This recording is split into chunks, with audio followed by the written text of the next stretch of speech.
Syria छोड़ने के बाद बशर अल असद कहां गए, इस सस्पेंस से तो पर्दा उठ ही गया। वो रूस पहुंच गए हैं और रूसी मीडिया के हवाले से जानकारी ये भी है कि सीरिया के राष्ट्रपति परिवार के साथ मॉस्को में हैं। रूस ने उन्हें मानवीय आधार पर अपने यहाँ शरण दी है। इसकी तस्वीरें भी आ गई हैं। असद के लिए ये सफ़र लेकिन आसान नहीं रहा। आखिर दमिश्क से मॉस्को तक का सफ़र किस तरह से पूरा किया बशर अल असद ने, इस पर देखिए ये रिपोर्ट।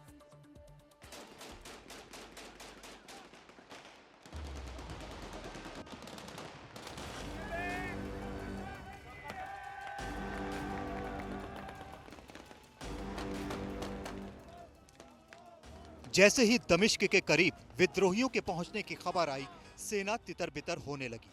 बिना मोर्चा लिए ही उसने घुटने टेक दिए। हालात देखकर राष्ट्रपति बशर अल असद ने भी बोरिया बिस्तर बांध लिया। मिली जानकारी के मुताबिक पहले सीरियन एयर का विमान स्थानीय समय के हिसाब से सुबह करीब 4 बजे दमिश्क से उड़ा। इसमें असद और उनका परिवार था। ये पहले भूमध्य सागर के किनारे की तरफ बढ़ा, जो कि असद के अलवाइट सेक्ट का गढ़ है। लेकिन फिर इसने यू टर्न लिया, हम्स की ओर बढ़ा। लेकिन 4:40 के करीब ये रडार से लापता हो गया। विमान के क्रैश होने के कयास लगाए जाने लगे। ईरान की मीडिया ने तो यहां तक कह दिया कि इजराइल ने इस विमान को मार गिराया, लेकिन विमान के क्रैश होने का कोई सबूत नहीं मिला।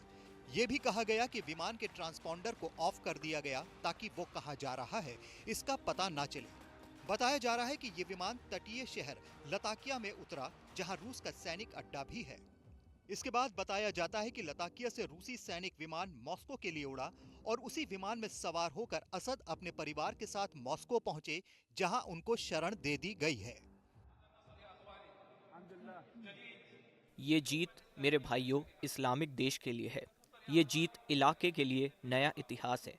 बशर असद ने सीरिया को ईरान के लालच का अड्डा बनाकर छोड़ दिया।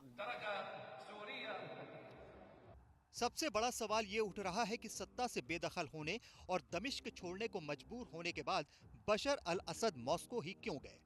जवाब है कि उनके लिए रूस से बेहतर जगह हो ही नहीं सकती थी। असद की रूस के राष्ट्रपति व्लादिमीर पुतिन के साथ अच्छी दोस्ती रही है।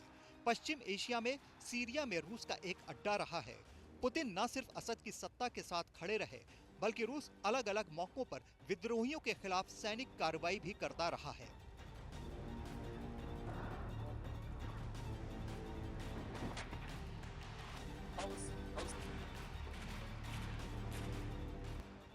कुछ दिन पहले ही जब अलेप्पो शहर पर विद्रोहियों ने कब्जा किया और सिटी सेंटर पर जमा थे, तब रूस के लड़ाकू विमानों ने बमबारी की, जिसमें बड़ी संख्या में विद्रोही सैनिक मारे गए। लेकिन असद की सत्ता बचाने में रूस का हवाई हमला काम नहीं आया, क्योंकि विद्रोही जमीन पर तेजी के साथ बढ़ते गए और दमिश्क पहुंच गए। वैसे असद के पास ईरान जाने का विकल्प भी था, लेकिन असद ने ईरान जाना मुनासिब नहीं समझा। तो इसके पीछे सबसे बड़ा कारण है इजरायली हमलों का खतरा। सीरिया में वो अपने जिस महल में रहते थे, वो बहुत ही मजबूत बंकर था।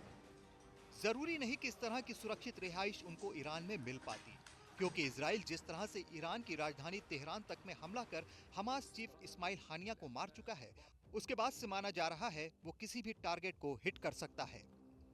ऐसे में असद की जान को हमेशा खतरा रहता, जबकि रूस की राजधानी मॉस्को में इस तरह का खतरा नहीं है। सफर बहुत ही खतरनाक रहा, लेकिन मॉस्को में उनके लिए खतरे इतने नहीं होंगे। Umashankar Singh, NDTV India.